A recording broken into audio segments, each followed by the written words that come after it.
আল্লাহ তার হাবিবের শানে কি বললেন, যত শুনবো ঈমান তত বাড়বে। সুবহানাল্লাহ, আল্লাহু আকবার।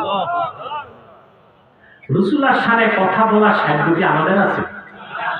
কথা বলেন। Thank you. আল্লাহর হাবিবের আজমত, ওনার রাফাত, ওনার বরত্ব, ওনার সম্মান কত বেশি আল্লাহ কোরআনে বলেছেন, ওয়া রাফা'না লাকা যিকরাক। কি বলেছেন? হাবিব, আমি আপনার জিকিরকে, আপনার প্রশংসা, আপনার স্তুতি, আপনার গুণকীর্তন, আপনার মাহাত্ম্য, আপনার কদর, আপনার মাকাম, আপনার বুলন্দিকে আমি আল্লাহ নিজে সমুন্নত করেছি।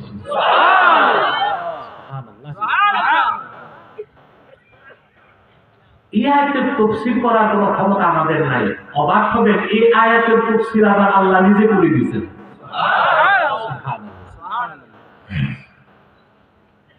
সুনান নাসাই, সুনান তিরমিজি, আবু দাউদে হাদিস আসছে এবং তাফসীরের সবগুলো কিতাবে এসেছে। সূরা ইনশিরাহ নাযিলের পর আল্লাহ যখন বললেন ওয়া রাফা'না লাকা যিকরাক, আল্লাহ জিবরিলকে পাঠালেন, যাও আমার হাবিবকে যে একটা প্রশ্ন করো। জিবরিল আসলেন, এসে আল্লাহ হাবিবকে জিজ্ঞেস করলেন, ইয়া মুহাম্মদ সাল্লাল্লাহু আলাইহি ওয়াসাল্লাম, আতাদরি কাইফা রাফা আল্লাহু যিকরাক। মুহাম্মদ সাল্লাল্লাহু আলাইহি ওয়াসাল্লাম, আপনি কি জানেন কিভাবে আল্লাহ আপনার জিকিরকে বুলন্দ করেছেন, সমুন্নত করেছেন? আল্লাহর হাবিব চাইলেন জবাবটা আল্লাহ দিলে জবাবের দাম বেড়ে যাবে। আল্লাহর হাবিব বললেন, আল্লাহ ভালো জানেন। জিবরিল চলে গেছে, আল্লাহ পাক জবাব পাঠায় দিলেন, হাবিব ইযা যুকিরতা মাই,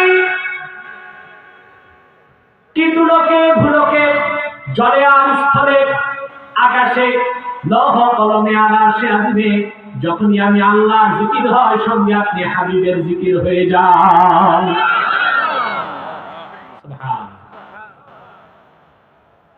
সুবহানাল্লাহ। শেখ আব্দুল হক মুহাদ্দিস দেহলভী রাহমাতুল্লাহ মাদারিজুন নবুওয়াত কিতাবে লিখেছেন, বেহেশতের প্রতিটি বৃক্ষের প্রতিটি পাতায় আল্লাহর নাম, সাথে রাসূলুল্লাহর নাম। সুবহানাল্লাহ।